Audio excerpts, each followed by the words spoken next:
looking out on the morning rain. I used to feel so uninspired,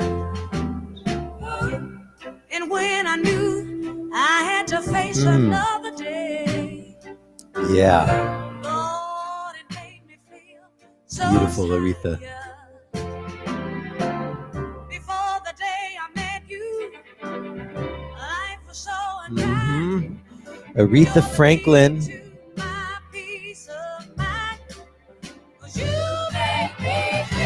Today is Queen of Soul's birthday. Aretha Franklin, born on March 25th, 1942. She passed away August 16th of 2018. But hey, a little bit about Aretha. I've got to confess, her voice is just one of those voices that just stays with you, right? And so I absolutely love that song. And, I could have picked Respect. I could have picked Think. I could have picked, there's so many, right? But that one is just like, if you listen to the way she weaves her voice in and out, kind of on those like off beats with the band, it's such a beautiful arrangement, and it's one of my favorites. So so she was born in Memphis, Tennessee, here, and her family moved to Detroit. Her dad was a preacher and her mom was a pianist, right? And so they moved to Detroit, and then Dad's church had people like Jackie Wilson and Sam Cooke and Martin Luther King Jr. All of these people would come through his church out there in Detroit. And so at the age of 18, Aretha taught herself how to play piano, and her mom passed away when she was 10 years old. And so she taught herself how to play piano. She got involved, obviously, in the church music and all of that. And so what she ended up doing was at 18, she was offered deals by Sam Cooke's label, RCA Records, a small startup label out of Detroit called Motown. It was started by Berry Gordy. And then she got offered a deal with Columbia Records as well. And her dad was managing her at the time and said, we're going to go with Columbia Records because they were the most established record company. And so in 1960, she signed a deal with Columbia Records. In 67, she went on to sign with Atlantic Records, and that debut album featured 2 top 10 singles, Baby I Love You, and then, of course, A Natural Woman, or You Make Me Feel Like, in parentheses, and then A Natural Woman. So beautiful, beautiful song.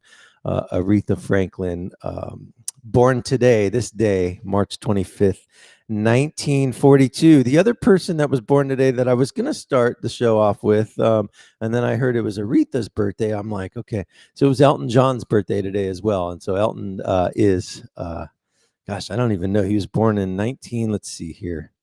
Where are my show notes? Elton John. If I do this and this, turn that guy off, here I am. Captions, Mike Brady. Okay, Elton John was born on this day in I believe it's 47. Let me just make sure here. Aretha Franklin is 42, 1947, Elton John. So there you go. He was born, Reginald Kenneth Dwight was his real birth name. And so hey, it's Thursday, it's the Morning Buzz. I apologize, my hair looks like this.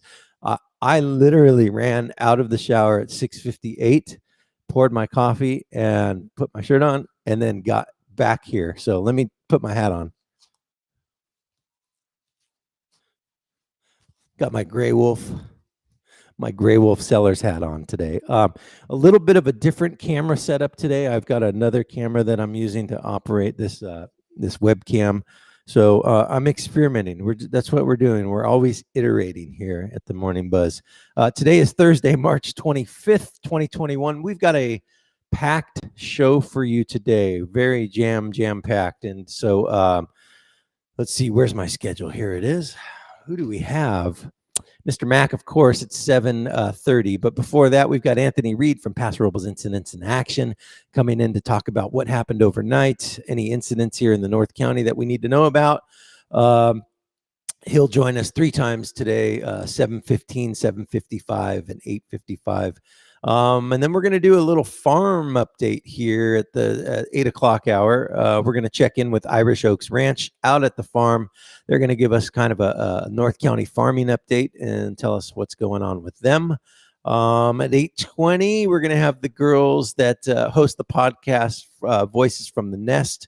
It's the Templeton Eagles podcast. Those girls, Jordan and Emma, are going to join us. And then hopefully we'll get somebody in here from girls softball to join us as well today. So fun show. It's going to go quick. Lots to cover leading into the school board meeting tonight. So we can talk a little bit about that. And then tomorrow's show, I'm excited to announce we've got the Templeton Historical Society joining us in the morning. That's going to be Jeff and Greg. They're going to talk about what they've got going on over there. That's going to be tomorrow morning at 7:45. And of course, Melissa Johnson giving us her daily update, or weekly update. It feels like daily, right?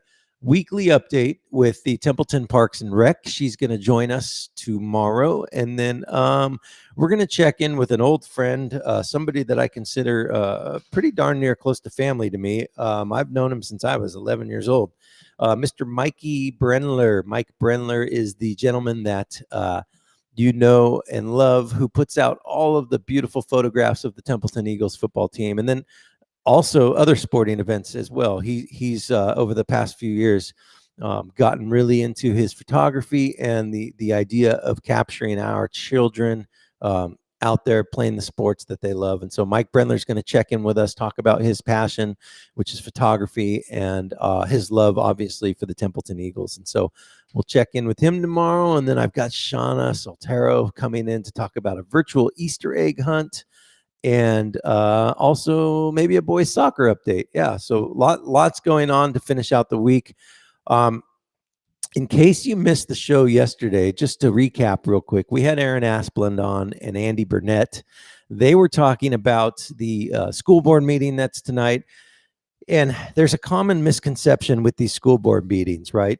It's the misconception is that the public that it's meant to be a public forum where our voices are heard, and it's a debate and this and that, which it is a public forum for our voices to be heard. However, what it is first is a business meeting of the school board that the public is invited to attend, and then there's also a portion of that is reserved for public comment. And so that's why when people do the public comment and they may or may not answer, it's because it's really not set up to be a town hall meeting type forum. Now there are other instances where they do have those that they conduct, and so I'm reaching for my coffee. Sorry.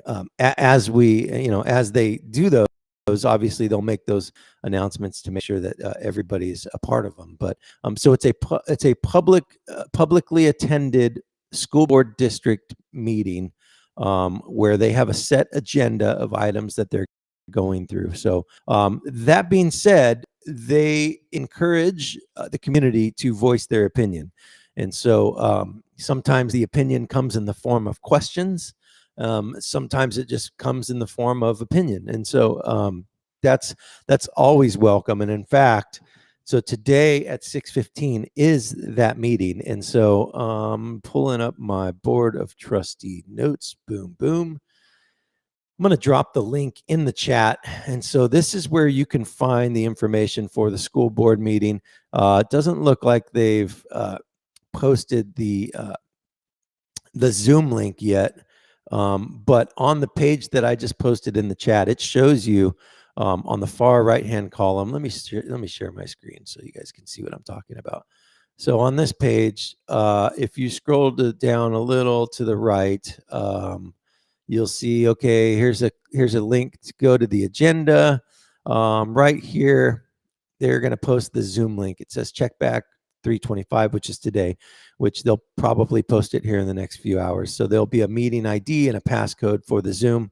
And then also you're invited to send in public comments, right? And so they ask that if you want to send in some public comments or a letter, you have to get it in by 4 p.m. on the day of the meeting. So I believe, let's see here, if you click this link, it probably takes you, where does it take you? Yep, it just takes you to a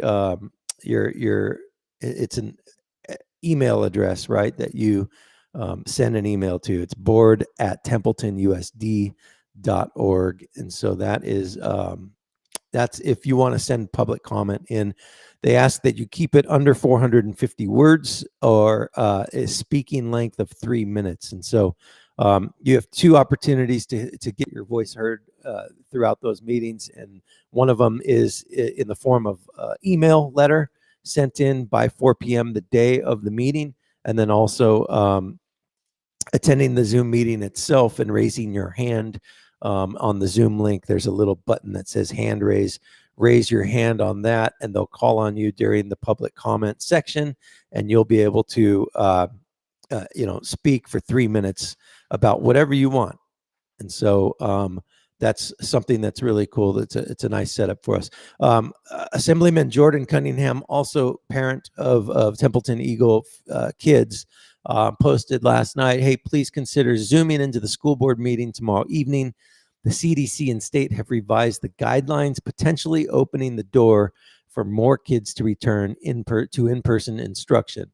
Make your voice heard and let the board know that our community supports a safe, scientifically based, full-time return to class. Let's keep the momentum going. And, look, that's one person's opinion.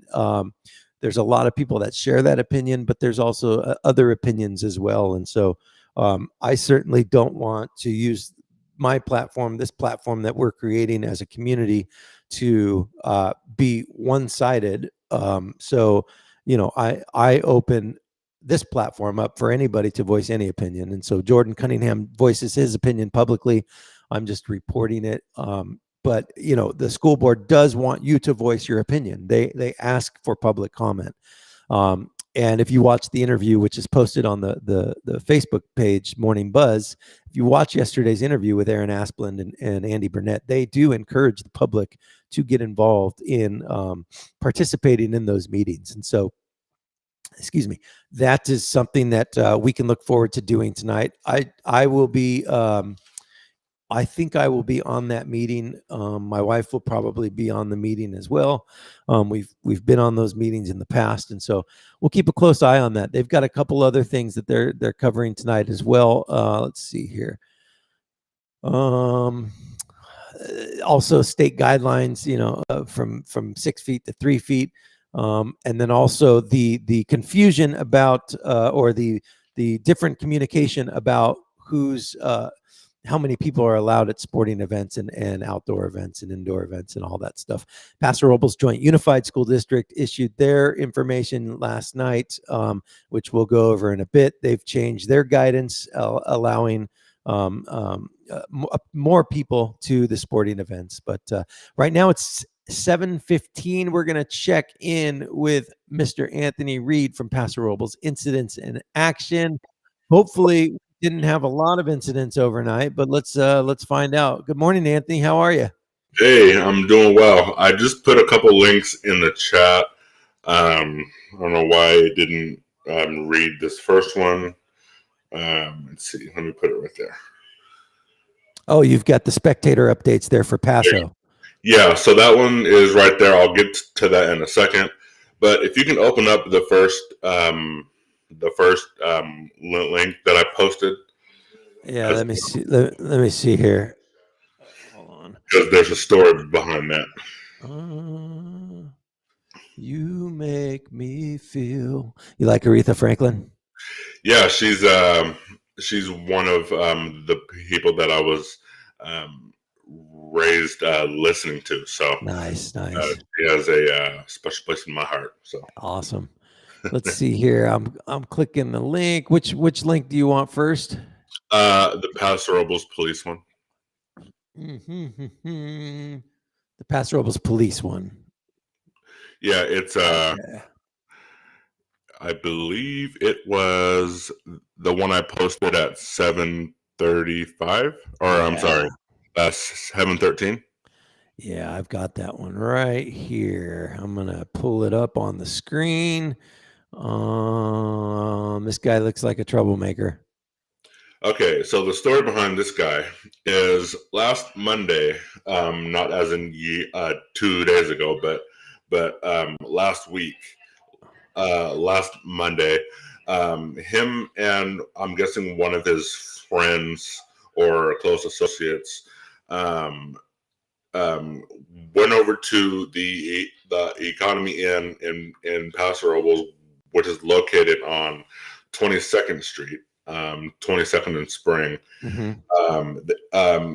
The two of them actually kicked in the door at around 1 a.m. on that Monday morning and attempted to rob the late night attendant, and they released a photo of one of the suspects, which is this guy right here, Isaiah Owens.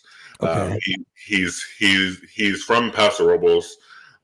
They're just looking for him right now, obviously, regarding the incident. So if you can scroll his picture up. So he's wanted by police right now? Yeah, he's wanted in connection with the robbery from last Monday. So if you see him, Paso Robles police, they just recommend that you call them, and they can respond and deal with it from there.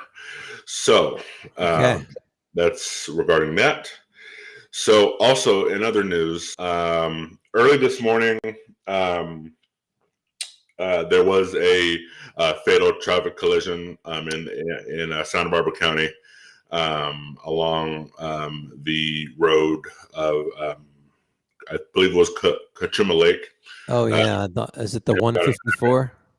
Yeah. Okay. It was near Lake Cachuma, or Cachuma Lake. And one person was pronounced dead at the scene. The other driver of the other car was transported to an area hospital. So there was a hard road closure in both directions in regarding the incident for the last 3 hours. But I read just before I popped on here that both lanes and both directions, both north and southbound on the 154, are now back open. So well, that's good news. That's too bad. It's never fun when we have to hear about that. So what a bummer. Okay, well, let's move on to some more positive stuff. Do you want to talk about the Paso Robles Bearcats announcing their guidance for seating? Yes, excellent. Yeah, let's go to that next. I did read it late last night when they posted it, and I'm gonna bring it up on my phone so I can see it. First thing, did you post this on Paso Robles Incidents and Actions? I did not. I did not yet. I haven't yet. This Bearcats boosters update, Anthony has shared in the chat on the Morning Buzz on this live feed, and so if you want to click on it yourself and read it, it's in the chat in the notes. So go for it. But I've got it here on the screen, and then I'm sure Anthony, you'll post it on your page as well. Yep. So So what are the major changes here? Just looking at it, just talking about football, since we're in the football mode right now. It says football, they're allowing cheer and dance squads, and it says 3 spectators per participant, and it says permanent seating. So I'm not sure what permanent seating means, but it seems to me that they're allowing the cheerleaders and the dance teams for the high school to be in attendance. My guess is the permanent seating is what they're referring to there is directly under the press box is all of that permanent seating. Right. And then on the sides, on each side of that, and then across on the visitor side, there's those bleachers that are portable, right, that move around. So I'm guessing that they're talking about only having spectators in that permanent seating area. What did it say here? It says that the War Memorial Stadium, 3 spectators, and then soccer's 4 spectators.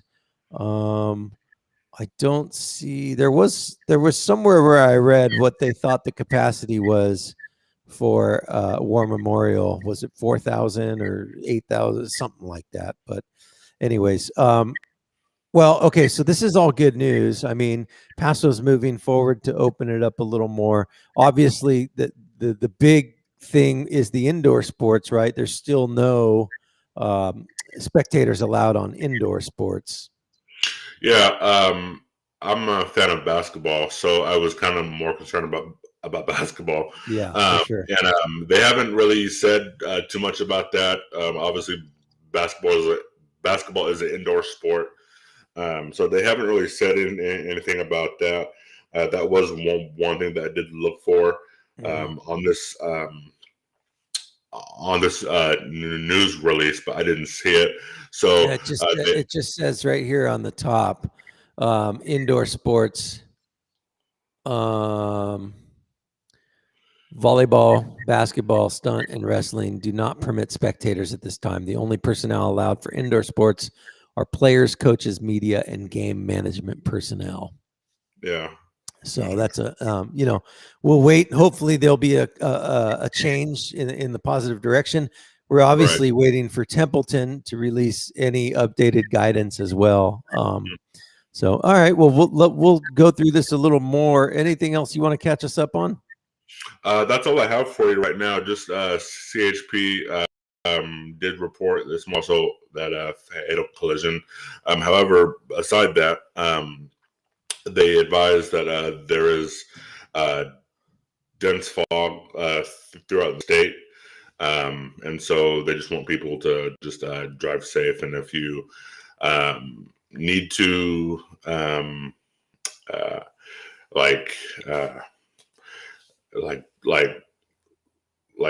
get somewhere quickly, obviously leaving enough time to arrive there safely. So other than that, the roads are back open again in the area, so they're just advising people to drive safe. So good deal.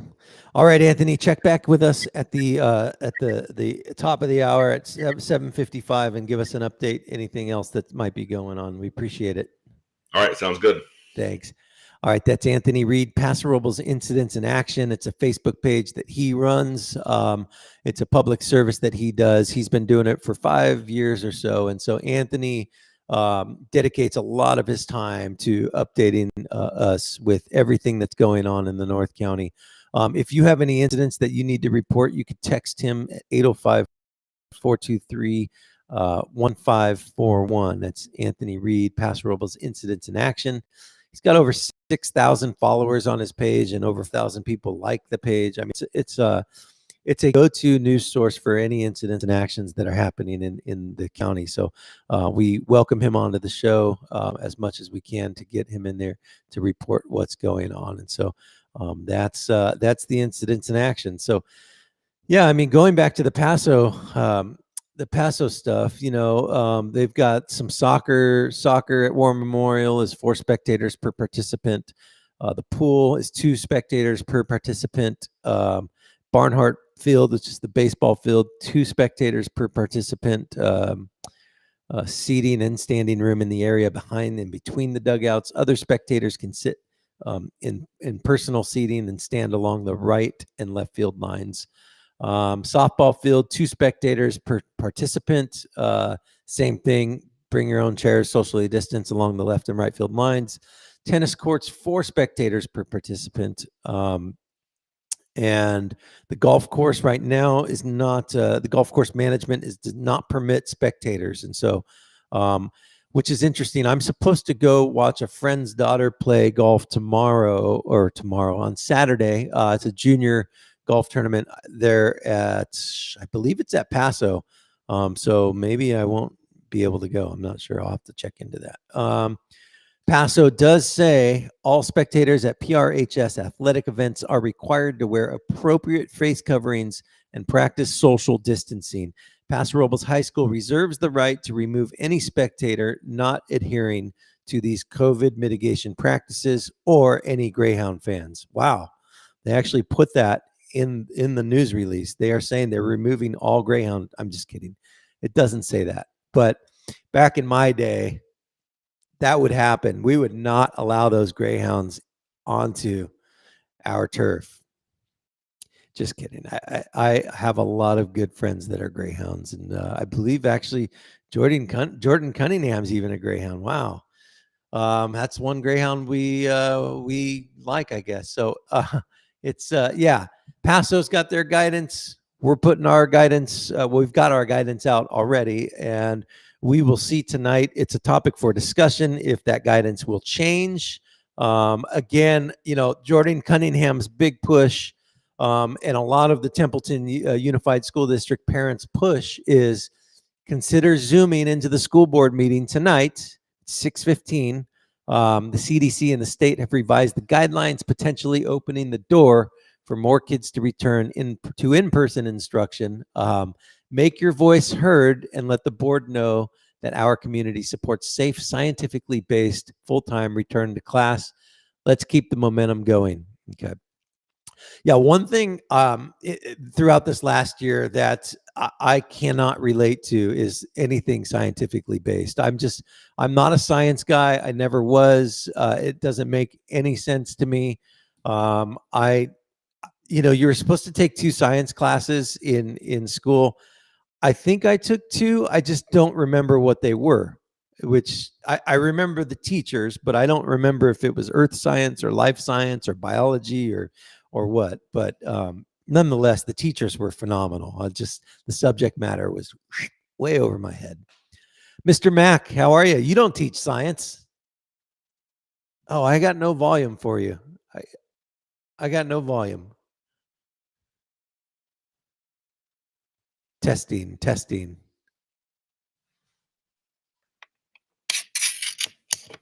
Mr. Mack is quiet. Okay, how we doing now, Mike? Nothing. Oh, I see a level. Wow. Let's try this again. Mr. Mack? Okay. There you are. I got you. You got me? Okay, cool. I got you. We just had a little funky connection there for a minute. Yeah. Okay. All right. We're good. Hey, Mike, how you doing? That board meeting should be interesting tonight. I'm good. It should be really interesting, right? Yeah, absolutely. Glad to hear you talking about it. I kind of missed the beginning of your show because I'm on the way to school, so I just catch whatever you happen to be saying right before me. Well, you missed. You had the opportunity to rock out to Aretha Franklin this morning on your way in, and you didn't. So, but yeah, today's her birthday. We talked about that. We talked about the school board meeting tonight a little, and then we talked about what's going on the show today. And other than that, we had, unfortunately, a fatal accident over in Santa Barbara County by Lake Cachuma. That's something that CHP reported this morning. We also talked about the fact that I got out of the shower at 6:58 and ran across the house, grabbed my cup of coffee, put my shirt on and my Grey Wolf hat on, and pressed play. And so here we are. Way to go! You're rolling. Yeah, we are. We've actually also got a little bit of a different setup today. I've got a camera that's not on my computer. It's a mounted camera for the first time, and so it's operated by Wi-Fi. It's actually, to be honest with you, this is this is really cool. This is proof that anybody can do what we do here at the Morning Buzz. I have an old iPhone from like 2015 with a cracked screen, but the camera operates perfectly. And so I've got that linked to my computer and I'm using it as a webcam. So, well, that's awesome. I love how you can just roll, man. You just make it work. Repurposing. That's what we do here. Hey, All Mike, right, so we had a huge day in sports yesterday. Yeah. So what happened? Tell me about cross country. Do you want to start there? Sure. Hey, cross country finished their season because no playoffs, none of that sort of stuff. Finished their season. It was senior night. Can't remember the last time we had a senior night here at Templeton High because we don't normally have home meets. But it was a great win, a double win. Both girls and the guys won. Josh Bell finished the season he won every race, every single race. And Maddie won every race but the first one against Tascadero, and she was just wishing she could run that one more time. Wow. So yeah, it was a great night to celebrate our seniors, 7 seniors. And it was a double win. The guys won, let's see, the girls won 19-36 and the guys won 16-50. And again, low score wins. Both the girls and the guys race. They took 4 of the top 5. They took 5 of the top 6 spots. So wow, quite a great effort by them. And Mike, was really cool scene last night. The girls tennis team was practicing. They're undefeated. They're playing tonight against Mission Prep. But they came up, stopped their practice, came up to cheer the girls on, the guys and the girls on while they were running. That's awesome. It was cool. And we had football was kind of, they were getting there and they were doing the same thing. Track was just pulling up for their practice so cool. was taking place. So it was really a cool Eagles solidarity taking place yesterday. Yeah, that's awesome. That's way cool. It's fun to see life, huh? Life on campus like that. How exciting. Absolutely. Hopefully we'll be getting back to that even more. So that was cross country. Do we have any times? Yeah, sure. We've got this is a 5K, 5,000 meters, 3.1 miles. Josh Bell came in fastest with a 16:18, which is it's off his record. Okay. His record was 16:04. He was really hoping to get into the 15s. Right. But, it was our kids run faster in the morning when it's cooler than in the afternoon. Doesn't seem like a big difference, maybe it's high 60s, but they're used to running in the morning. So anyways, 16:18. Second place was 18:12, just so Yeah. Pretty Put that in significant. perspective. Yeah. And Maddie Bobbitt, a 20:23. Okay. And then second place was a St. Joe's runner, and that was 2.5. She beat second place by 2.5 minutes. Pretty significant. And congratulations to Hannah McFarland coming in 4th place. That's awesome. Yeah, absolutely. That's great. Enjoyed her season. That was good. So cool. Now, is she? Oh, go ahead. Not to get personal with you, but is she a runner? Like, does she run on her off time? Are you guys a family of runners? I would say everybody under 40 are runners in our household. We've got athletes in our family who like to ride and who like to run. My 2 older boys, when they were, 16 and 18, 17 and 19, they rode their bikes across America from Seattle to Virginia. No way. Yeah, they did that to raise money for wounded vets. They stopped and spoke along the way. It's a great opportunity. They did it in 74 days. In case you're wondering, you could always take it up. What year was this? I'm going to say that was about 8 years ago. So you have a 17-year-old and a 19-year-old trekking across the country, and I'm sure they're with a group of people, right? Actually, they were with a 16-year-old and probably I'm going to say a 40-year-old who was a former Marine. not former, sorry, retired Marine. For any Retired of our Marine, yeah. out there, retired Marine. And he was a guy from our church and offered it up to any of the young bucks that wanted to go. And my boys jumped at the chance. So that's the kind of crazy kids we have. And then Hannah and her older brother, who's now 20, last summer, they've never done any backpacking, but they decided to do the John Muir Trail. So they hiked 3 weeks backpacking.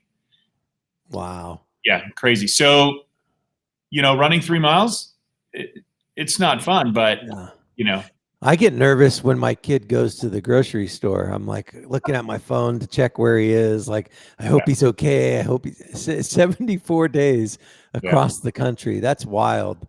Yeah. How cool. What a great life experience, huh? Yeah, absolutely. That's so cool. Yeah. Allison and I have dreams of when we're empty nesters going to Italy and Spain and France. There's this path that goes, I think it's like 120 miles that takes you all the way to the coast of Spain and Portugal. It's like you walk 15 miles in a day or 10 miles in a day, and then you stay at like a winery or something, and it's a group, and so it looks really cool. But that's one of our dreams. So we'll see if we can do it. Yeah, that's great. Yeah. Okay. What else in sports? Sorry, we got off track there. I know it became my show, and it's not supposed to be my show. It's about the kids. Hey, baseball and softball started their seasons last night, and great turnout, great results. So the guys were on the road down at Sinsheimer playing where the Blues play, and they beat Mission Prep 9-2. And that really was based on some pretty strong pitching. Our coach said Ryan Dominguez pitched 4 scoreless innings, struck out 8, and then Robbie Lardner closed out the game the last inning and a half or so and struck out 5. And we had an 8-run inning. As I was checking in on the game, it was 0-0, and I'm like, oh gosh, this could be a nail biter. And then all of a sudden they just smacked out 8 runs. So yeah, 9-2. Robbie's a lefty, right? Yeah. Yeah. So we had 2 lefties on the mound yesterday. I love it. Yeah, I think so. And Kiko Barroso, just because we want trivia, Kiko got the first hit of the season. Oh, congratulations, Kiko. Yeah. That's great. He was actually one of the kids that helped rebuild the mound at the field here in Templeton. Look at that. Good things coming back. Right. Exactly. Wow. Okay. So who had a good day at the plate? I mean, was there any home runs? Was there? Yeah, I don't know. I don't think there were any home runs, but let's see. Coach said that Jacob Matthews, Trent Wills, and JB all had 2 RBIs each. Connor Becker, Gavin Tabor, Blake Allspach, and Kiko all had key base hits. And Ryan Dominguez got the win because he, pitched 5 innings. And then they had to shorten the game because of darkness. So fun fact about Trent Wills. I love that kid. He's great guy. He's actually my stepson. According to the waiver I signed at the snowboarding place that he and my son went to. That's great. No, Trent's a great kid, good family. We love that guy. Yeah. Hey, awesome. Softball also started off, and big win for them, 10-2. Charlotte Fornes got the win. Pitched 4 innings, struck out 5. Alyssa Moore pitched the final 3 innings and added 3 more strikeouts. Bella Backer 3 for 5 with a double and a triple. Fornes 2 for 5 with a triple, and Lucia Barroso 2 for 2 with a double. So I'm hoping we can get somebody from softball. Maybe Alyssa's available today if she wants to jump on. It'd be great to catch up with somebody on that team here, at least maybe if not today, somewhere in the near future. No, I think you got her. I think you got her today. Okay, awesome. Yeah, so that's cool. I know she works really hard in the off season, as do all these girls. So you know, the fact that they're out there doing what they're doing is so cool. It's just such an awesome thing. And I've got a funny feeling about the rest of this school year. I think this is going to be one that we're really going to remember for all of the positive and all of the great things that are to come and that are already coming here in the first, is this the end of the second week? It is. The second week. Right. Yeah. So we also, Mike, we don't want to leave out our JV team. You know, that's our varsity team of the future. And Sure. they won 15-0 yesterday. So Nella That's Smith incredible. struck out 6. And, you know, we overlook the younger teams, but it's really like a farm club, you know, and Sure. somebody gets hurt on the higher levels, you know, those guys step in and they're kind of getting all the experience they need so they can step up into the big show. Today we've got tennis. Tennis is playing today. So is soccer. And tennis, undefeated, playing Mission Prep here at home. I think next week is their last week of tennis. You've heard the term soccer mom, right? Yes. I have a real life soccer mom coming on the show tomorrow. All right. Who you got? We've got Shauna Soltero. Nice. She's coming on. Yeah, she's going to come on and talk about the virtual egg hunt, and then also just kind of give a soccer mom's perspective of the team. And then you texted me the coach's number, so I'm going to try to get the head coach of the varsity boys soccer on. Yeah. That's Dale cool. Wiggins. Yeah, Dale Wiggins. And I talked to him yesterday. He, you know, it was really cool. He came out to the cross country meet. He was down on South Main and just cheering on a lot of his soccer players. Several of his soccer players are on cross country, which kind of makes sense because, man, if you play a soccer game, you're running like a marathon. I mean, oh yeah, for sure, nonstop. But he was out there, you know, just cheering on the kids as they ran by. It was really cool to see that kind of crossover between sports and coaches caring about each other. But I told him that you might like to have him on. He was as of course everyone would be. He was super excited that you would even consider having him on your show.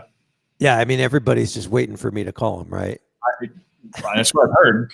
Yeah, sure. That's awesome. Well, I appreciate you making that connection for me. I definitely will reach out to him. Hey, I don't want to put you on the spot, so feel free to decline to comment. But I don't know if you can. What's your feelings on any changes? And I know that Aaron and Andy on the show yesterday were really focused on making sure that you know we do what's best for the kids, obviously, not only for the short term but for the long term. And so, you know, having said that, I know that they're going to go into this situation with taking all things into account to make the best decision that they feel. So, but what's your take on? I guess first we can talk about let's start light. Sporting events, right? Outdoor events, activities. What do you see there being a path towards being able to change the guidance that we've already gotten from athletics as of Friday? You know, I'm not even. I mean, I can't even hazard a guess on what's going to happen. It seems to change so frequently. I know Coach Farley is doing all he can to make those things happen, to get as many fans there, to make sure that everyone's healthy and safe, to make sure that our families get to see their players play. But, I mean, if you told me that, hey, you just got a call from Coach Farley and everybody can come to the game, it wouldn't surprise me. Right. And if you said I just talked to Coach Farley and we're only allowing one parent, it wouldn't surprise me. Nothing surprises me anymore. And to be honest, I mean, it is Thursday, but I'm not putting any weight on anything until Friday afternoon. Sure. Because things, I don't know, it seems to be very fluid. Yeah. Okay. And I know that everybody, your staff there at the high school, the district staff, everybody is very thankful for the parents' understanding of all of the constant change. And as a parent, yes, it is frustrating, but it's reality. And so, you know, the fact that we, for the most part, have parents that are understanding of that and patient and supportive is a big plus. And so, okay, what now? And I guess the key thing to remember is that this is not, we're not making up the rules. And, the Andy and Aaron and Josh and Coach Farley, I mean, they're not, hey, I think this is what we're going to do this week. I mean, they're bound within certain circles what they have to do. And they're going to do everything they can to our advantage within the rules. They just have to play by the rules. So I would hope that any frustration would go toward the places where it should go. And we need to show grace to everybody and realize that everybody's in a different situation, and their comfort level and their even their health, they have to make the best decisions for them.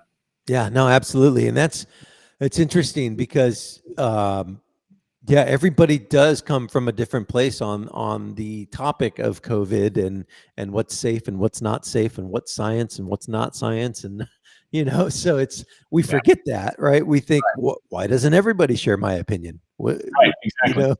But empathy and grace and understanding goes a long ways in this situation for sure. All right, so now the CDC guidelines for the 3 feet versus 6 feet. So that's actually going to be on the agenda, a topic for discussion tonight, along with obviously the sports spectators guidance. But what's your thought on the 3 feet versus 6 feet? Kids back to school or not? I mean, are we taking bets here? You heard it first on Mike Brady's show, right there. You heard it. I don't know. I don't know. I trust that our leadership is going to make the best decisions in the interest of the health and safety, all types of health and all types of safety for our kids and for the adults on campus. I trust that they're going to do everything within their power to get kids back as soon as they can in a healthy way. Yeah, I mean the board and the superintendent and Andy and the staff over there, they're in a really tough predicament, right? Because on one hand, you've got the argument, the school of thought, like do what's best for the children, and what's best for the children is their mental stability, their in-person interaction with their teachers, their structured learning environment, like all of those things benefit the children. And science is telling us that it's not going to be a health hazard having them back, right?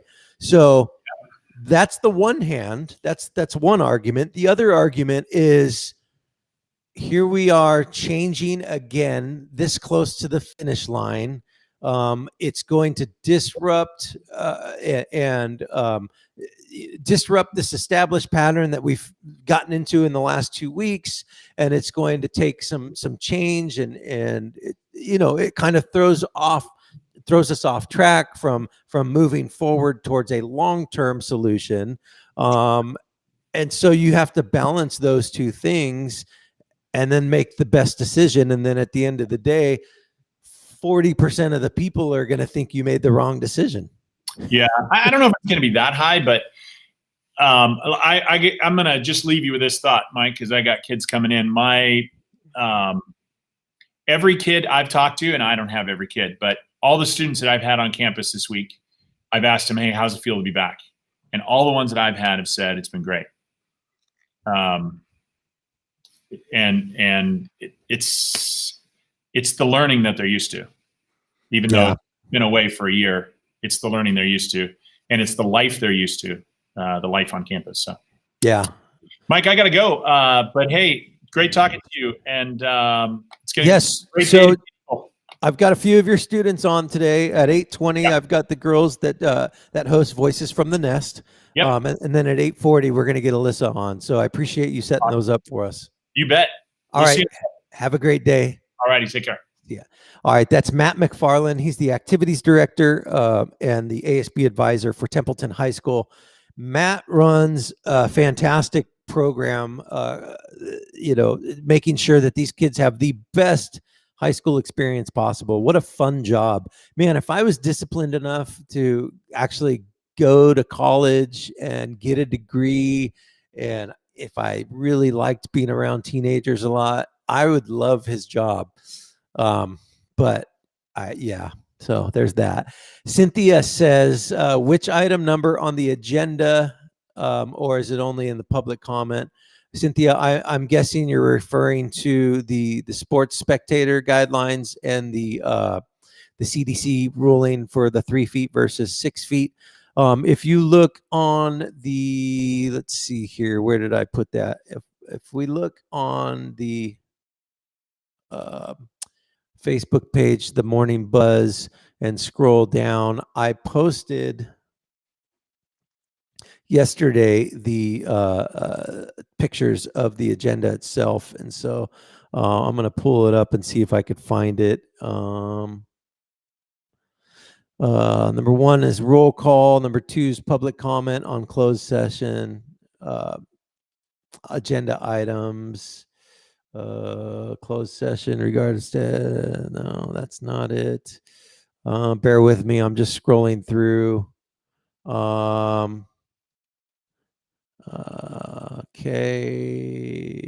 Welcome to the pledge of the flag. Roll call. Approval. Okay. It's conferences. So public comment. Item number 7 is public comment. We've got that.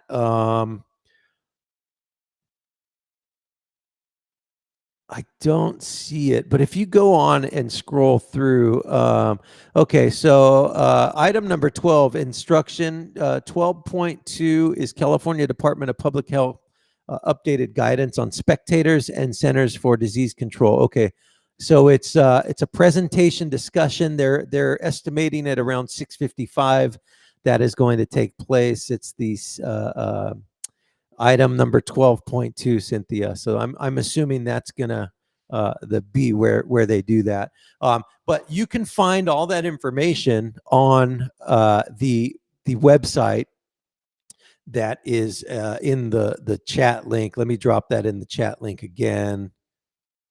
I'm gonna put it down there so you guys can see that. There it is. That's the link that's going to take you to the school board page that has the Zoom meeting information. It also has the link to the agenda. It's got everything that you need in terms of understanding that school board meeting tonight. So it's 7:53. We have a check-in with Irish Oaks Ranch here at 8 o'clock. They're going to come on and talk about farming in the North County, what's happening with their animals and what's happening with the soil and all kinds of cool farmy things. So if you're into farming and farm fresh stuff, this is the time that you want to tune in. So partly cloudy today. It doesn't look cloudy right now. It looks sunny to me, but it says we're going to have some cloud cover, highs of 57, 10% chance of rain. Sun sets tonight at 7:18. Does anyone else have kids that want to go see the sunset all the time? Our kids are always like, hey, we're going to go drive and look at the sunset. And so, yeah, I just don't remember doing that as a teenager. It was like we didn't pay attention to earth and nature and stuff like that. I didn't anyways. All right, so where else? Again, Jordan Cunningham talking about encouraging everybody to voice their opinion during the public comment. Again, the link that I just posted in the chat, you can click in the public comment section, and it brings up the email address that you could send a letter to, an email to. They ask that you keep it under 450 words, but that is so a place that you can send the email to, and they will read it during the public comment section. Keep it under 450 words, and also get it in today before 4 o'clock. Otherwise, it will not get read. And so they do a good job of following all of those rules. All right, it's 7:55. It's time to check in with Anthony Reed from Paso Robles Incidents and Action. Let me put up your caption here. All right. Facebook page is facebook.com/Paso Robles Incidents. And so you can go on there and see all of the cool things that Anthony's reporting on here on the Morning Buzz. He also posts it onto his site as well. So what's happening? Anything new since the last time we talked? No, just the same kind of thing. Just that the Paso Police Department is looking for Isaiah Owens, and if you know of his whereabouts or know where he is, you are encouraged, not advised, but encouraged strongly to report his whereabouts. To report his whereabouts, yeah. So perfect. Much over that. That's all I have. I like it. Short and sweet. All right, Yep. Anthony, we'll talk to you in an hour. I appreciate it. All right, sounds good. See ya. All right, Anthony Reed, Paso Robles Incidents and Actions. Text him at 805-423-1541 to report any incidents. In case you're just joining us, at the top of the hour at Ben Swan reacted to a comment saying he was mad. I don't know what that comment's about. I want to get to a spot. Cindy Fornes, yes, the varsity girls softball Templeton rocked yesterday. Absolutely. Be sure to check in here at 8:40. We're going to have Templeton softball pitcher Alyssa Moore checking in with us. She's going to kind of give us a student's perspective of how softball's going so far. And what else? Hey, I need to rewind my brain really quickly. Last week, I was soliciting for opinions about what we need to call the trophy that we award the football team that's victorious from Paso versus Templeton. And so James Pimentel, a good Bearcat friend who I've known since I was 5 years old, James Pimentel commented in there and said, I don't remember the exact words, but he was thinking maybe something along the lines of, because both schools or both cities are on the Salinas River, we call it something in regards to that. And so, James, your comment did not go unnoticed. For some reason, I just didn't mention it, and so I want to apologize for that. But I do strongly encourage you guys to comment and talk with me, because I want to make sure that this is a place where we are interacting as a community. And so, that being said, look, I love seeing the comments pop up on the chat.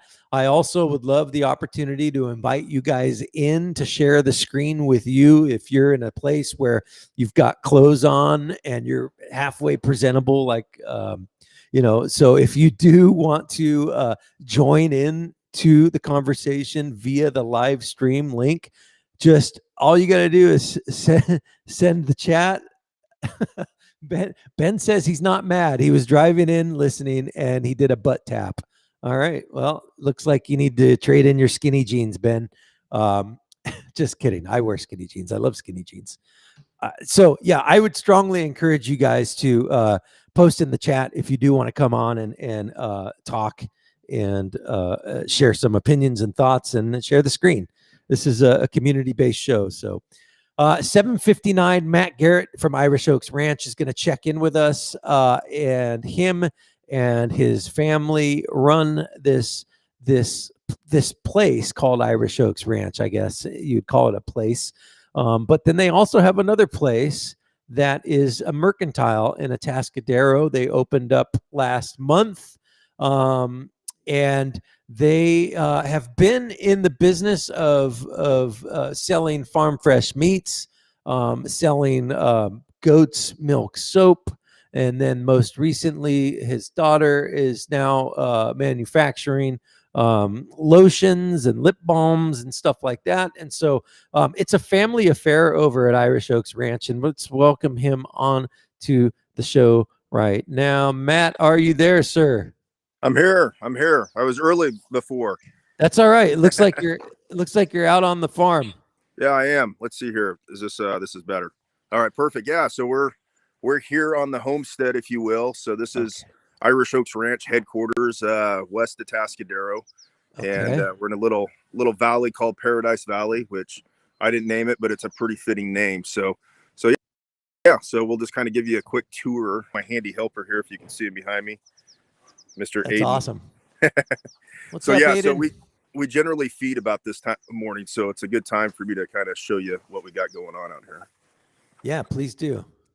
So yeah, so what we have here is the kids mostly 4-H projects, you know. So the kids, they show at two of the fairs. They show at King City Fair, which is called the Salinas Valley Fair, and then as well as Mid-State Fair. So they both Aiden and Emma are in the beef group at Templeton 4-H, and so they raise obviously market steers.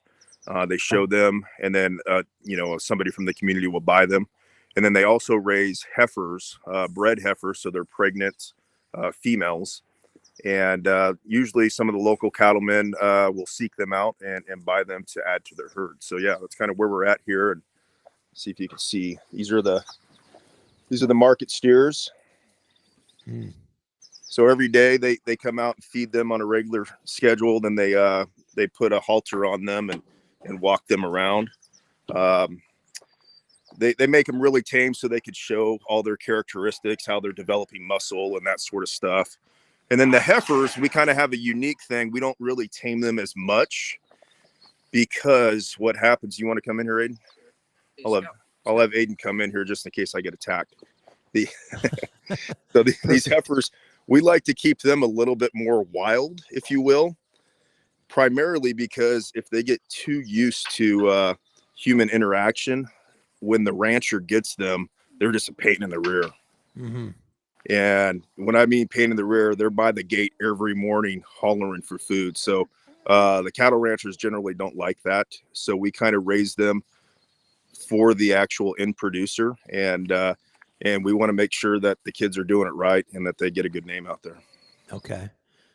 Well, I'm a little bummed that you didn't give me the opportunity to do a "Where's the beef" joke. You just jumped right into the beef. So sorry.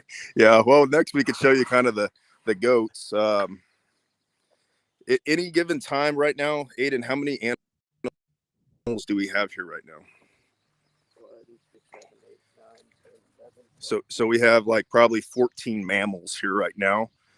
And then during later spring, when we get our turkeys, would you call it a mammal? Yeah, mammals, right? So we have multi-species here. So, okay. So obviously, the beef and the goats are all mammals, right? And then when we get into our bird season with chickens, we have hundreds out here. So it gets pretty hectic and crazy. But yeah, I'll show you kind of, these are our boar goats. They're our meat goats that the 4-H kids raise. My wife is the 4-H goat leader. Oh yeah. So these are bred kind of for their good characteristics. They're super calm. So the local kids will come here, pick out one to show in the fair. And these ones will most likely be mid-state ones. So they were born, when were these born, Aiden? The beginning of the school year. Yeah, beginning of the school year. So they were born late September. So. And so just so I'm clear, these are goats that actually produce milk that the kids make the products with? No, that's our next pin over. Okay, don't go there yet. Okay. Let's keep talking about these. Yeah. Okay, so these are raised specifically for show. These all have names. You give them names as pets, right? Well, we give them names to track them. You know, obviously we love our animals, but we know that they have a limited time with us. Yep. So like the mama is here, you know, she'll have a name. I don't know her name, but but Melissa and the kids do. And then these little ones here, you know, a kid from Templeton might purchase that one to show at the fair. So we'll allow them to name it. Sometimes we give them names though. So here's I grew up here in Paso, and right. I've always been a city kid though. Like I lived out in the country when I was little, but we never did animals. We never did any of this. So I'm going to ask you a lot of questions that like people from the city are going to ask all the time. Is it common for goats to pee in their own mouth, like to drink their urine? Only your goat. Okay. Yeah. So I had a goat when we first moved back to Templeton. We got goats. And we named this goat Keith Richards, and he would constantly be peeing and drinking his urine as he's peeing. It was the most disgusting thing we've ever seen. But his Yeah. name was Keith Richards. It was fitting for him. But Yeah. So you had a buck, and Okay. we have a rule that I created that we don't have bucks on this property because bucks are disgusting, and they do that in order to attract the ladies, right? So they want to make themselves as smelly and just, like here Yeah. I am as possible. And that's what Keith Richards was doing. So Okay, interesting. Yeah. Well, it didn't work because no other goat wanted any part of him. yeah, sometimes they go overboard, but yeah, boars generally, uncut males of any species are going to be a pain. Okay. And sometimes you get some that are better and some that are worse. On our home property, we don't have any here just because I don't want to deal with it. I mean, even the roosters, right? Sometimes you have good roosters and sometimes bad, and, Yeah. and we have a rooster that he's pretty good, but occasionally he gets a little cocky and he'll chase me. He doesn't chase the kids, so that's acceptable. So, but that's their job, right? So Yeah. they're there to protect their family, if you will. So that's why they do that. That's interesting. So Yeah. cool. All right. So now you're moving over to the next pen. Yeah. So our little dairy goats. So dairy goats, let's see, I'm going to go through the other gate here. Yeah. So our dairy goats, they're about ready to what we call kid. And that's when they have baby goats. The baby goats are called kids. And so these are our herd of Alpine dairy goats. I'm coming across that rooster right now. I don't know if you can see him there. Oh yeah. He's pretty good, but the other day he freaking straight up hit me. So yeah, so we have 3 dairy goats. Let's see if I can do this without falling. So yeah, these are our Alpine dairy goats, and super gentle just because they're handled so much. We go out and milk these things twice a day when they're in production. And so about this time of year, they're getting ready to have babies. So we check them throughout the night. We try to, utilize technology. We'll have a video camera over their area just to see if they're going into labor. By this time in their life, this is probably round 3 of babies for them. So they come out pretty early, or pretty easily, and they don't need assistance. Sometimes we do need to get in there and help pull out the baby. So no one likes me. But yeah, so it's this time of year we're up all hours of the night just kind of checking on animals. And that's the thing that's important for people to know about 4-H kids is, they might have a hard day of sports, hard day of whatever, but they still have animals to take care of throughout the day because those animals are very dependent on them. Sure. Yeah. Now, as far as the dairy producing goats, how many do you have at any given time? So we try to keep 3 at a time to produce milk, and so That's not a lot.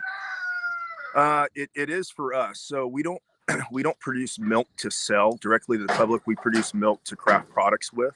Yep. Now, granted, we drink this milk. It's the best milk you could possibly do, but the licensing and everything else is a pain. So this is my favorite time of year because it's fresh milk. But these 3 goats, they'll produce probably 4 gallons a day.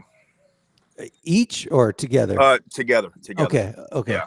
So, and then 4 gallons. And if I'm Aiden and I want to make 100 bars of soap, how many gallons does that take? You're asking the wrong person. Hey, Aiden, how many gallons of milk go into 100 bars of soap? Like 2. So about 2.5 gallons to produce 100 bars of soap. So you can potentially make 400 bars of soap a day. Right. With the 4 gallons. Wow, that's a lot. Yeah. And so, but remember that these animals are only in production, milk production, for about half the year, right? So as we rebreed them, we want their energy going back into producing another healthy offspring. So we'll store that milk, we'll freeze it and store it for the rest of the year, type of thing. Oh, okay. Yeah. Interesting. And so you have the kids. How long do the goats produce milk? They'll produce year round. Okay.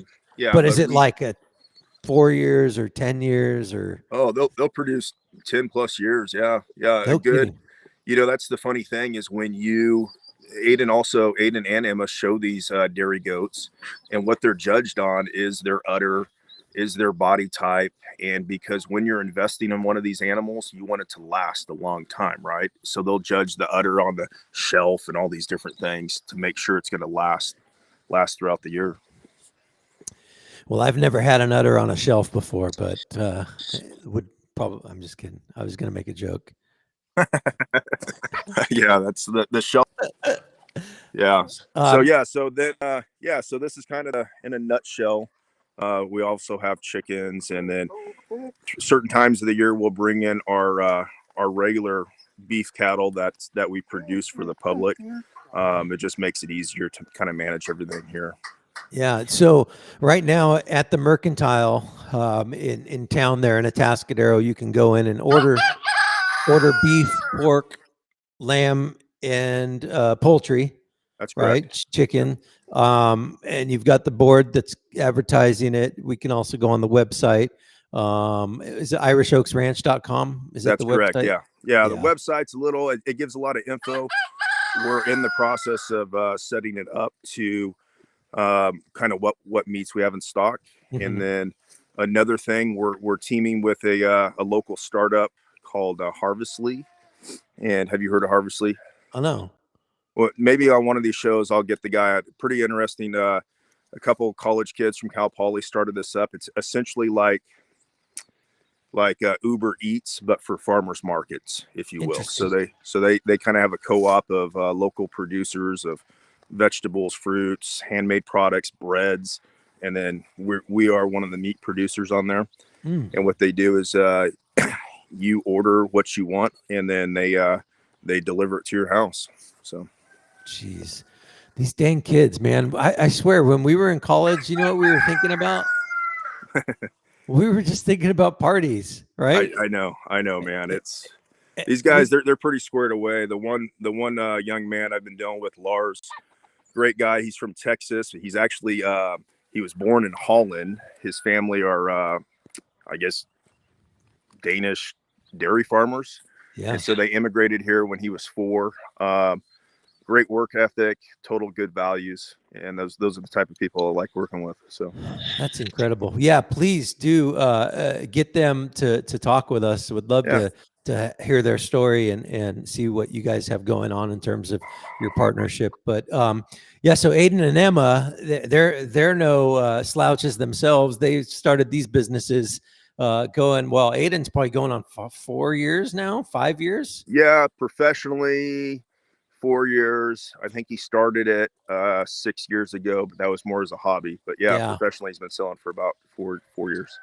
And so if people want to get Irish Oaks Ranch products, they can go on IrishOaksRanch.com, or they can go to the Mercantile, which is your new store in Atascadero. It's right next to is it China Gourmet? What's the restaurant? It's Golden China Buffet. Yeah. Golden China Buffet, right there on El Camino Real, a little south of Adobe Plaza. It's the next plaza down on the left if you're heading south on El Camino Real. That store's great because it's got all of your guys' products there. It's also got a few other local artisans products. I know the gentleman Twisselman that does some of that iron work that you've got in there is displayed for sale. Matt, you're now selling barbecues. What's the brand?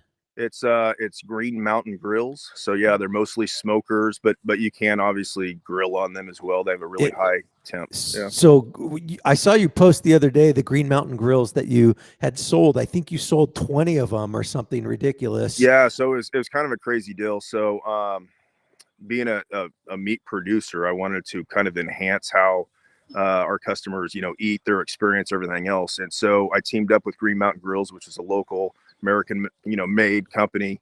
Found out that they're some of the best. And I went to all my meat customers. I said, hey, here's the deal. I can get pretty good cost on these. Sorry, the dang goat just walked in between my legs. So I can get really good price on these. If you guys want them, let me know. I can pass along the savings to you. within a week, I thought it was going to take me like a month and a half to get an order together. Within a week, 17 of my customers wanted some. That's awesome. And then, so I was all of a sudden become a distributor. So, Sure. yeah.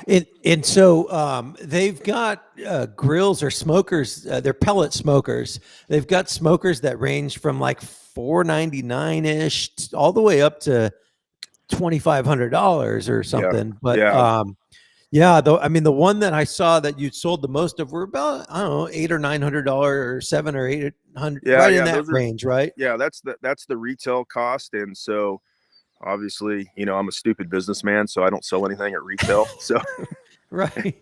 So if you or any of the listeners are interested in a Green Mountain Grill, we kind of cut some good deals on them. And really, the reason behind it is I want to introduce people to local meats here and the best way to cook them. So yeah, so we'll definitely work with people on the prices, but hands down, you're number one, you're probably not going to get them cheaper, and number two, you're not going to get a better quality product. Yeah. So I want to make sure we did it right.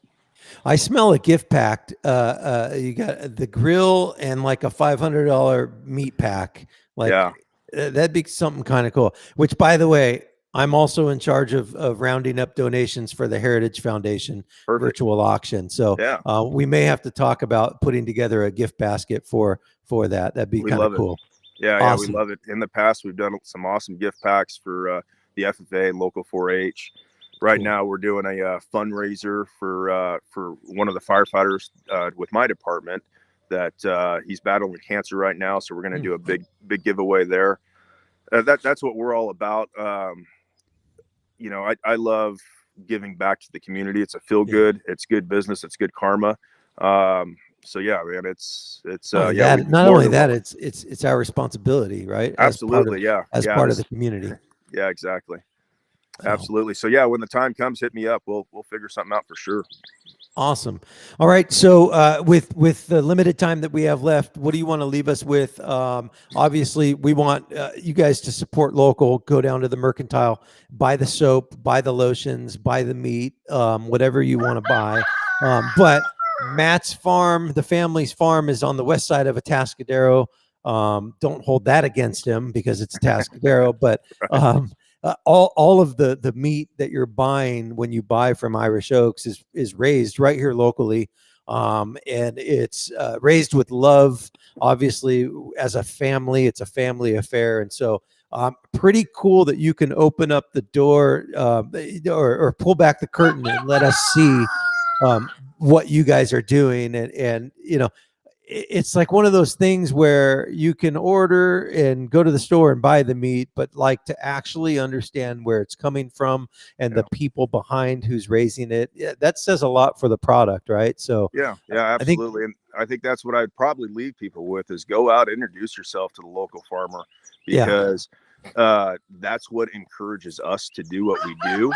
The interaction is worth more than money. So it's, you know, to teach somebody where their food comes from, to develop that relationship means a lot more. And then as from a business aspect, what an insight, right? You get to know your customers and exactly what they want. So that way you can become a better business person. So for sure. Very cool. Well, let's check in again. I don't know, next week if you're available. I'd love to check in weekly with you to see what's happening on the farm and what specials you might have going on or anything that you want to promote. So absolutely, So the hopefully this time next week we're gonna have some baby dairy goats. These things are a crack up to watch, man. They're jumping up in the air, and it's amazing what they can do. Only a couple days of age, you know. So it'll be fun. Sure. That's awesome. Well, cool. All right, Matt. Thank you so much for joining. Yeah, thanks a lot, Mike. You have a good day. All right, you too. That's Matt Garrett with Irish Oaks Ranch out in Atascadero. Just an awesome dude. Great family.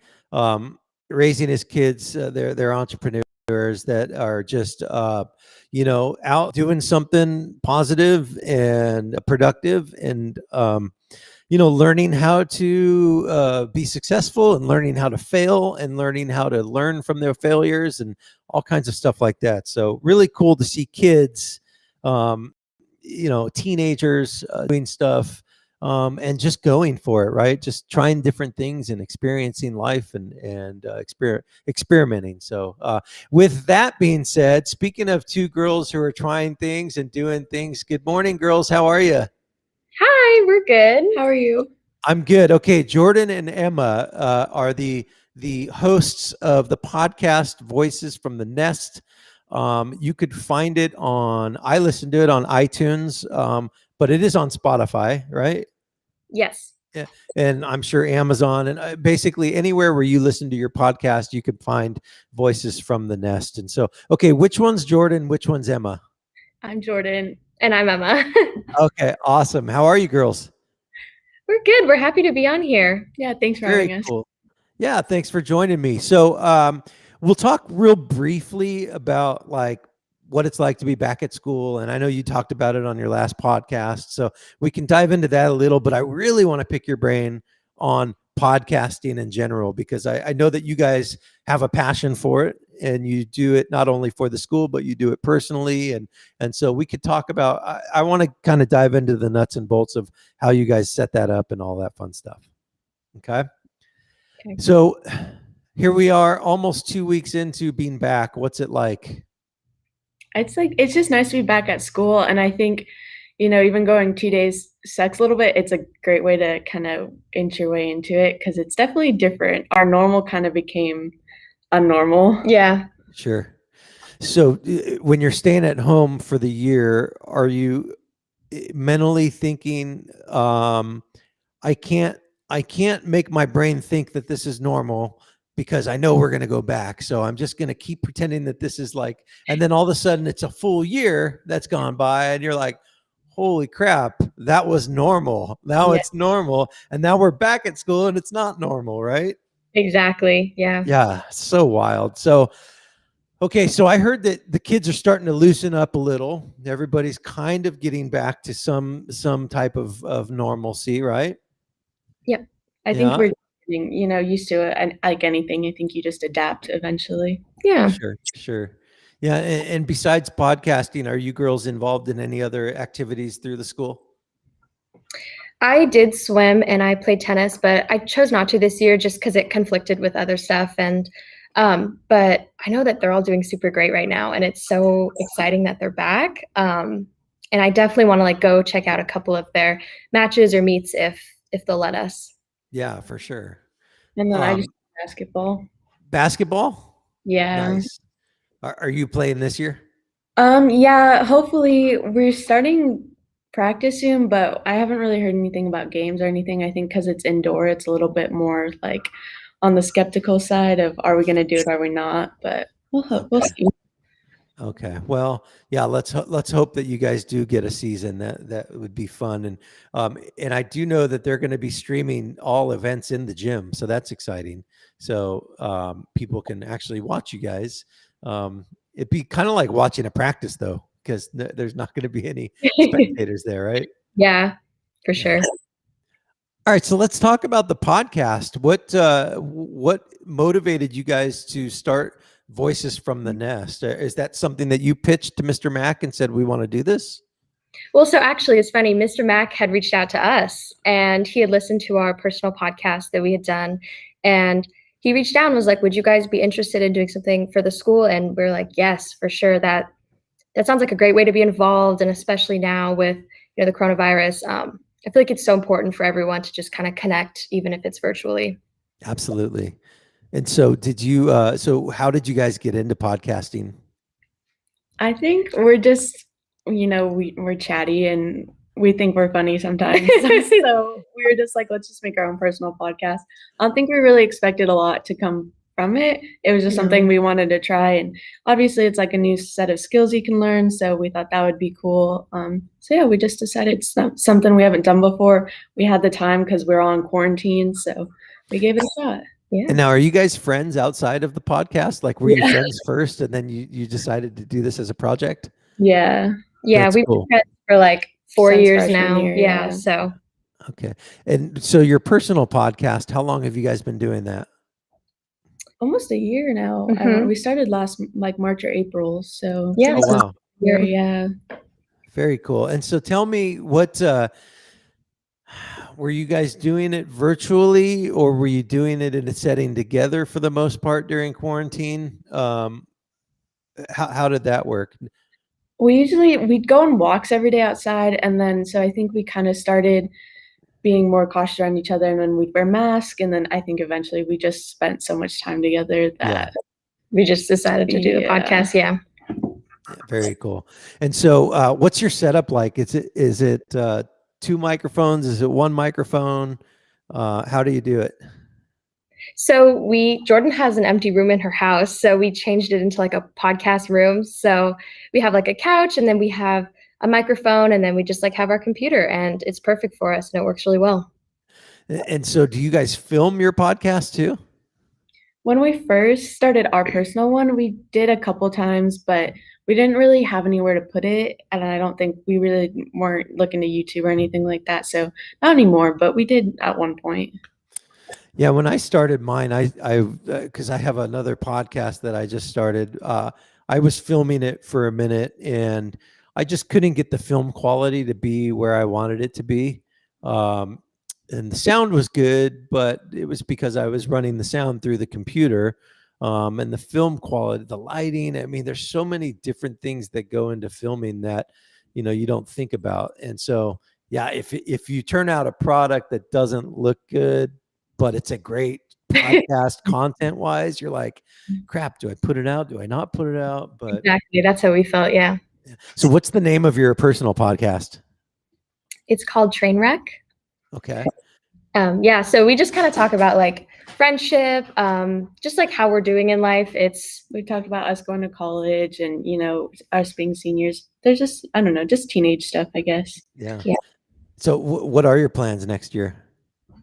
So I'm going to a 4-year, and I'm going to major in nursing. So I'm very excited about that.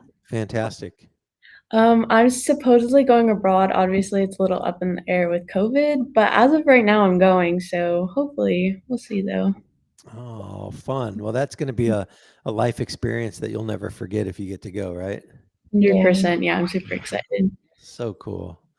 All right. So nuts and bolts of podcasting. I record into a program called Logic, which is Apple's audio program, and then I take it and I edit it in there, and then I dump it into a platform called Anchor.fm, and then Anchor shoots it out all over the internet, right? So tell me about how you guys produce your podcast. So we use GarageBand. It was just like simplest thing for us because we had no idea how to work computers or anything like that. So we use GarageBand, we edited on there, and then we use a platform called Buzzsprout, which we're able to just upload on there like you, and then it spreads to everywhere else. Yeah. Yeah, this is so cool. And so do you guys have like goals and aspirations for the personal podcast? Do you want it to turn into something that's like a sponsored podcast? And what are you thinking? I think when we originally started, that was the goal. But once we started the school one, I think that took priority. So we definitely focus more on the school one than ours. As of right now, I think maybe when summer starts again, we can hopefully get a couple more episodes up before we go off to college. But with the school podcast happening, that definitely took priority. Yeah. And we definitely want to like, when we come home for college, we want to like do an episode. We were already talking about that. Like, oh, hey, like we're together again, something like that. But for now, it's just for fun. Yeah. Sure. And so no plans to do it virtually while you guys are separated? No, Probably not. not. I just unfortunately don't think it would be plausible, especially being on the other side of the world and time zone. Yeah. And schedule. Yeah. Yeah, that'd be tough. All right. So the Voices from the Nest podcast you guys put out, I'm going to pull it up here. Let's see. Where do I go to? Templeton Schools High School. Mr. Mack gave me the high school website and I lost the link. But if I go onto the Templeton, it's templetonhs.schoolloop.com is the official school website. And there's a link on there for the podcast, correct? Yes, there is. Okay, so I'm going to share my screen here. Where's my screen share? Oh, all right. So where are we looking here? So if you go to maybe click activities, I thought it was on the homepage. or it should be on the homepage as well. Oh, okay. So let's scroll.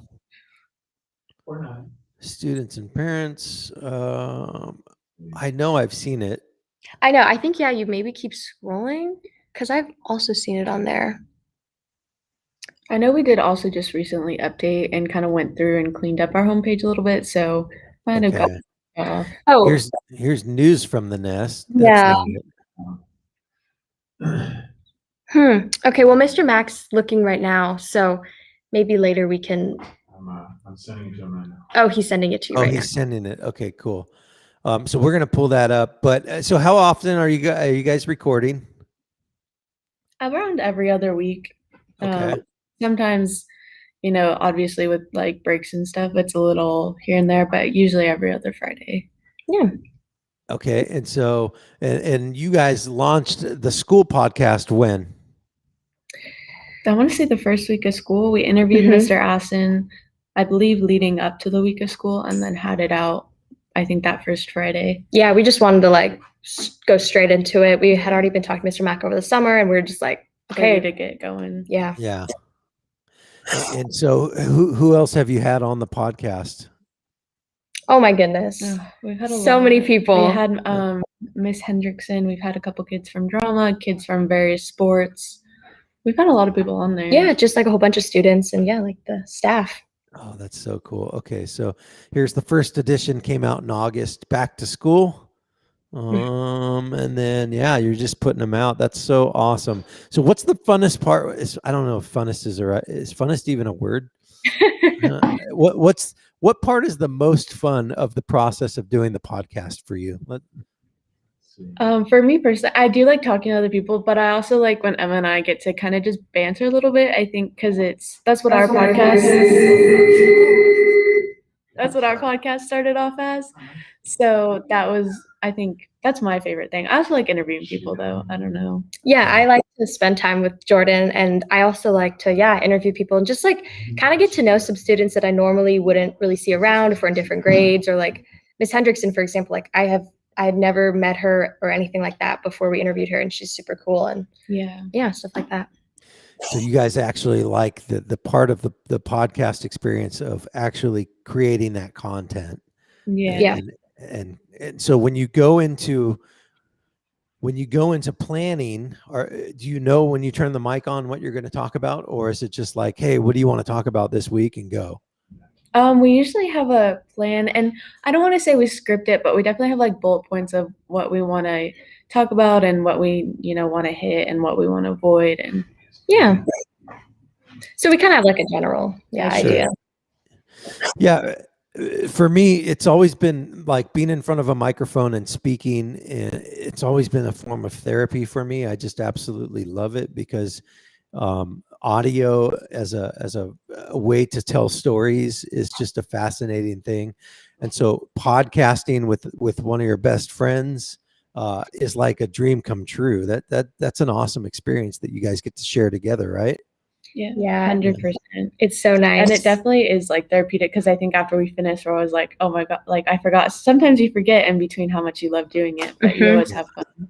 Yeah. And so what you're going to go into nursing, Emma, and then Jordan, what do you want to do with your life? As of right now, international business, but maybe communications. We'll see. Mm-hmm. So do you think that podcasting will be something that you guys are always doing, either together or separately, kind of just as a form of release and entertainment for yourself? I personally want to keep podcasting. I know my college has a podcast already, and I definitely want to get into that, or even start my own little club, or just something. I definitely want to keep podcasting for a really long time. I love it. So cool.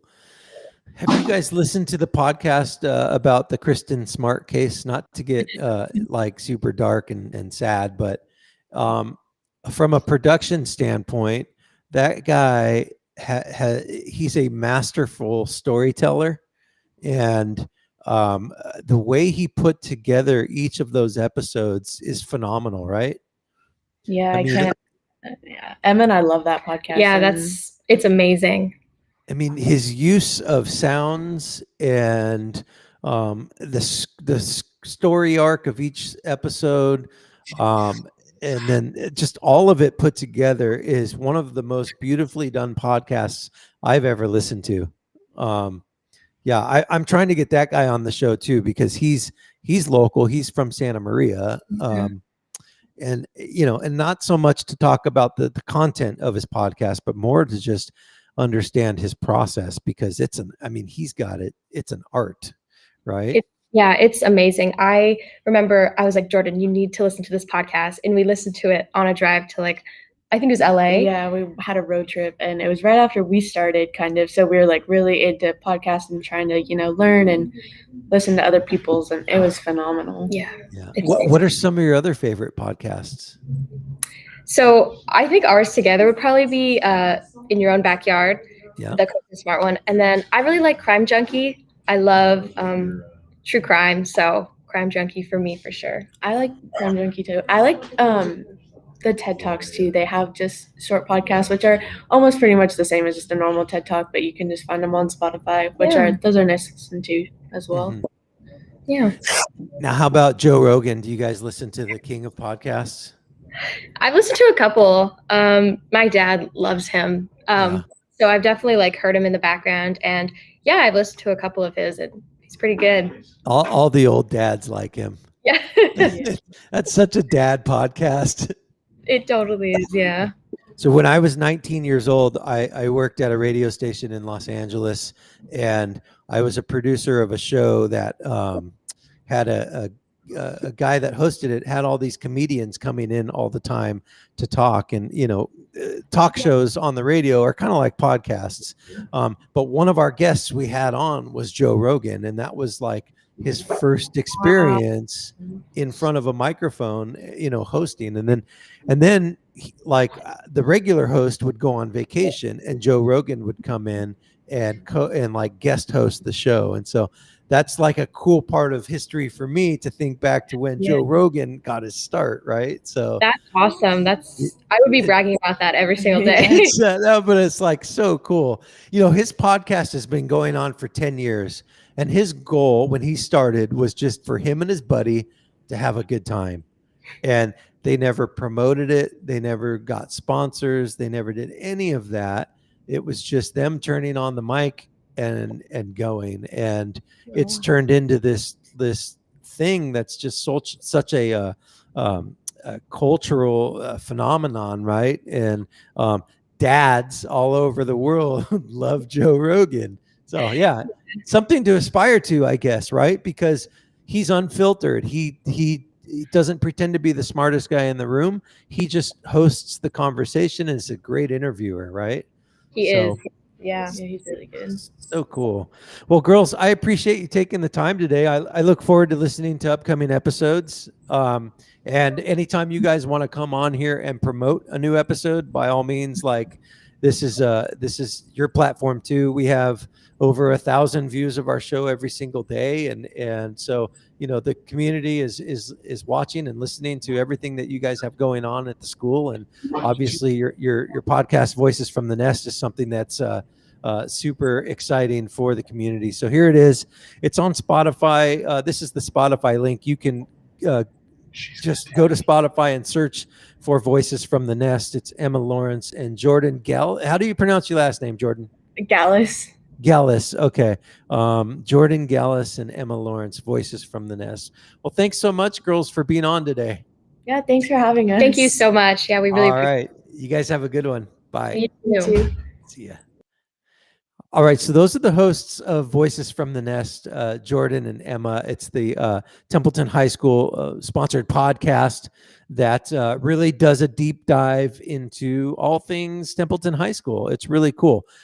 This last episode, they talked about, I listened to it this morning. They talked about getting back on campus and all the cool things that the parents and the staff did to get the kids ready to get back on campus. And so that was really fun to listen to. And so they cover a wide variety of talk. It's all all things Templeton High School. So right now it's 8:40. We've got somebody, Alyssa Moore is going to come on from girls softball. Let's see if she's going to be ready for us in a minute.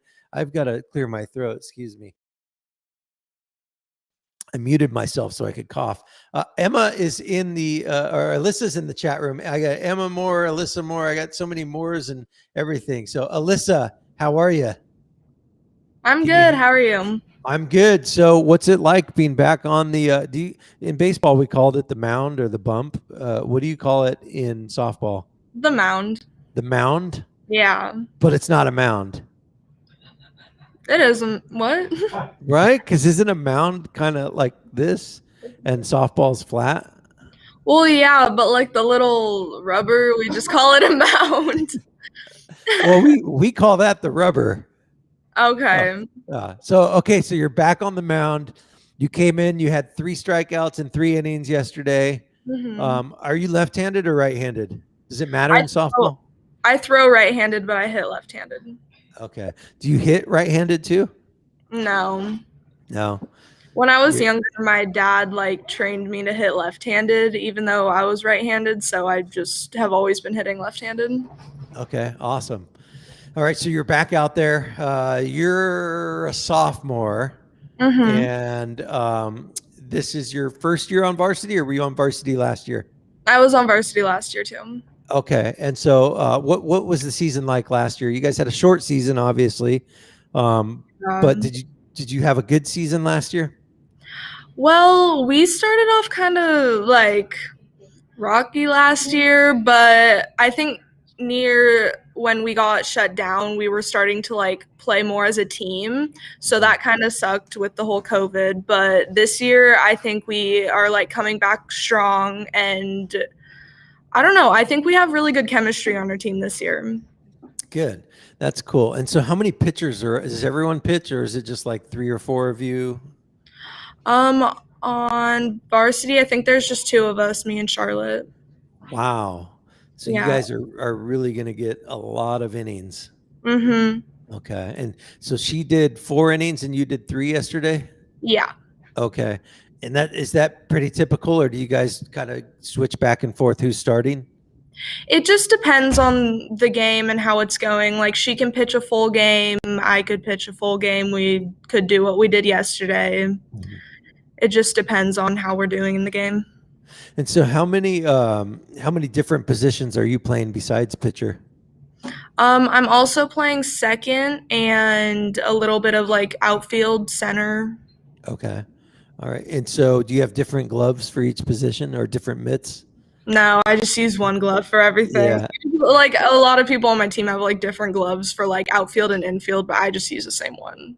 Yeah, that's crazy. I had one glove. Well, I only played one position in baseball because I only liked to pitch and I didn't like to play anything else. And I was left-handed, so I was kind of limited of where I could play. But yeah, like I have some friends that had like 7 gloves. Like, dude, Yeah. seriously, 7 gloves, a catcher's glove, a first baseman's mitt, a middle infield mitt, a Yeah, I big know. glove for outfield. It's like, you got to be kidding me. So Right. their bags are like this big. Like Oh, I big know. luggage bags that they carry. Yeah. Right. All right. So what kind of bat do you use? I use a Louisville, Okay. and yeah, I don't know how else to describe it. I just use the Louisville. It's a 34, but yeah. Any bat that's there, that's ready. Yeah. That's Yeah. awesome. That's cool. All right. So different pitches, or just are you one trick pony, or do you have like 3, 4 different types of pitches you throw? I have a drop ball, a rise. I'm like working on a curve, and I have a changeup. Okay. A drop ball, a rise, a curve, and a changeup. So what's considered your fastball? Is it just like the drop ball? My or? ball, yeah. Okay. All right. Wow. And so how far away, I don't know how far away is the mound, is the rubber from home plate in softball? 42 feet, I think. Okay. Yeah. So you as a batter, you don't get much time to react to a pitcher. Yeah, So we're pretty close. You have to be on your toes, and you wear on the mound. You wear a shield. Yeah, I wear a face mask. Yeah, my last practice, my senior year, I was on the mound and I took a comebacker straight to the forehead, and it just dropped me, and I got a concussion. Yeah. But good news is I worked at In-N-Out Burger at the time in Atascadero, and I got to call in sick for work. I didn't have to go to work that night, so that was cool. I Yeah. was stoked. But yeah, I had this big thing on my forehead for days. So okay, you have a lot of games this season. Who are you Yeah. guys looking forward to playing the most? I think I don't know. I can't really speak for the whole team, but like right now, I kind of am excited to play Morro Bay because that was the game that we ended off last year with, and we didn't end off very good with them. But I think this year, like, we're a lot stronger, so I think we can take the win this year. Cool. That's awesome. And so specifically in regards to your performance yesterday, do you feel like you were throwing the ball well? Yeah, I think I was throwing the ball good. I need to practice a little more with my control, but like otherwise thought I was yeah. And do you think that softball is something you want to do at the next level? Yeah, I've been playing softball ever since I was like 4 years old, and even at like 2, I was like swinging a bat with a tee and like yeah, So you're diehard, yeah. more so than snowboarding. Yeah, that's not really my I wasn't too good at that one. Yeah, right. That's all right. I'd be right there with you. It's a tough sport. Mhm. All right. So what colleges are you thinking? Have you even thought about it? I've thought about it a little bit, but not like too much into it. I kind of like the thought of like going to Arizona, but I really haven't thought much about it. Yeah. Now, what are some big softball schools right now? I'd say like Florida and Oklahoma is doing good. Stanford. But yeah. I would definitely choose Florida over Oklahoma. Yeah. Right. I don't know, just me. Okay, well, cool. When's your next game?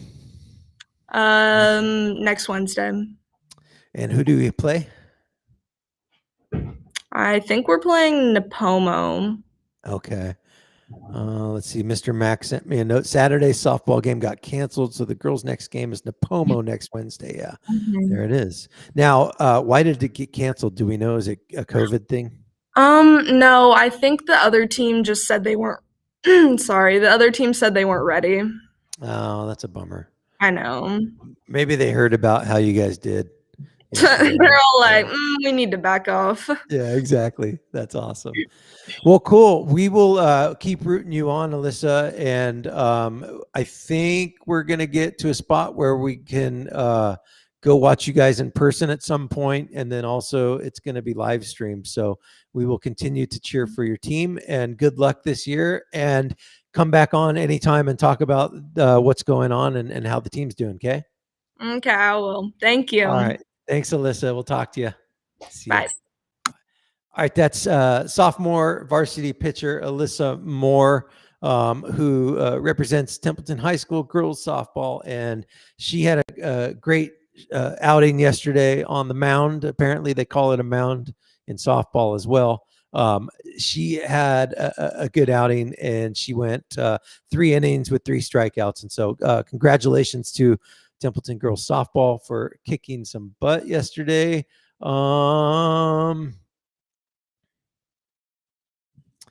What else is going on? I'm just catching up on the comments here. Great interview. Thanks, Al. My wife is saying what a great interview it was. I'm assuming she was referring to the Irish Oaks. And JV softball won 15-0 last night. JV softball in the house representing. Congratulations. That's exciting. Okay, we've got 10 minutes left. It's 8:50. Let's get everybody caught up. as to what's happening in and around our community this morning. It's the Morning Buzz. It's the Thursday edition. Today is Thursday, March 25th, 2021. Tonight, the big news tonight is we have a school board meeting that's happening. And so the public is encouraged to participate in these meetings in the form of obviously listening or signing into the Zoom meeting itself, and then also putting in some public comment. And so I'm going to pull up the website again to see if they've posted the link to the okay, so let me just share my screen so I can help you guys navigate to see where to find where you want to find the school board. So there's, if you scroll down, you'll see this thing that's Board Matters right here. It's gosh, I just had it earlier. I'm lost. I'm looking for. No, that's not what I think. It's the Board Matters. I thought it was. Yeah, Board Matters is a clickable link. You click on that, it takes you to this page. Excuse me. On the right hand side, you'll see current board meeting access. Right here is where they post typically the meeting ID and the passcode for the Zoom link. They haven't posted tonight's yet, but it will be there today. And so before the meeting, it'll be there. So it's tusd-ca.schoolloop.com, and then go to the Board Matters tab. The little button right here, you can see all these things are clickable. Board Matters, you click on that, it takes you to this page. It's got the agenda. It also talks about public comments, and here's where we want to make sure that everybody is on the same page. Public comments, if you click that clickable link that says public comment, that will bring up the email address that you could send an email to. The email has to be 450 words or less, readable in about 3 minutes. And you have to submit that email by 4 p.m. today. My wife is graciously chatting on the chat, telling us these things too. So it's right there. It says by 4 p.m. today, you have to submit your letter. And so the public is encouraged, obviously, in the public comment section to submit letters, give feedback, ask questions, voice opinions, let the board and let the school district know what your opinion is or what your questions or comments are. And so do it in the form of an email by 4 p.m. the day of the meeting, which is today. Excuse me. The other thing you can do is attend the meeting, and in the public comments section of the meeting, you will be asked to raise your hand.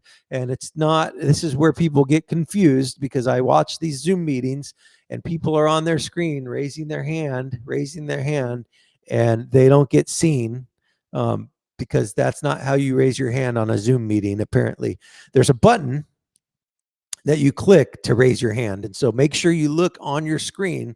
There's a button right there that says raise hand. Click that button, and then you're getting put into the queue of all of the other people that are raising their hands, and you'll be called on for public interaction. And so they ask that you keep it to 3 minutes or less. And again, to clarify, a board meeting, a school district board meeting, is an official meeting of business of the school district board and the superintendent and staff. And so this is not a town hall meeting discussion back and forth between school board and public. That's not how these meetings are set up. There are sections of the meeting that are reserved for public comment, but it's not the environment. The official reasoning for these meetings is for the board to conduct their business, and their business is on the agenda, right? And so on the agenda today, they are going to specifically talk about, let me pull this up, item number 12, right? Item number 12.2, they will be discussing California Department of Public Health, CDPH, updated guidance on spectators and Centers for Disease Control, updated K through 12 guidance. So, yes, they will be addressing attendance to activities, and they will be addressing the 6 feet versus 3 feet. And so just want to make that super clear. There's two sides of it, right? There's the side of what's best for the kids, what supports science.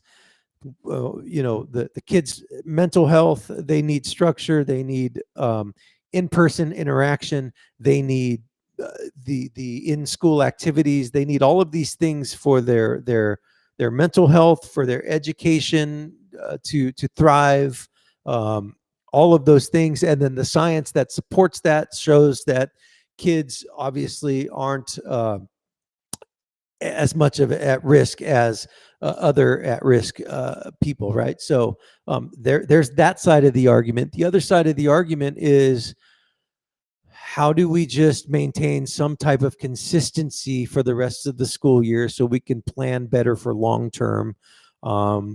Because there's all these risks of going back to, what if there's a spike and then we got to pull the kids back and then it's inconsistent and we're giving them too much up and down. So there's two sides of it. And it's a tough decision and discussion that the school board and the administration has to have. And obviously, we have very good leadership that is guiding our school district. And so, they've just got a really, really tough thing that they've got to kind of wrestle with. So that's what it is, man. I have so many things I didn't get to talk about today, specific to, we'll touch on it tomorrow, but maybe a bit of a little health challenge that I'm going to throw out there that I'm thinking about doing, but we'll see how I feel about it tomorrow. So, all right, it's 8:58. Weather today is going to get up to about 57, 60 degrees.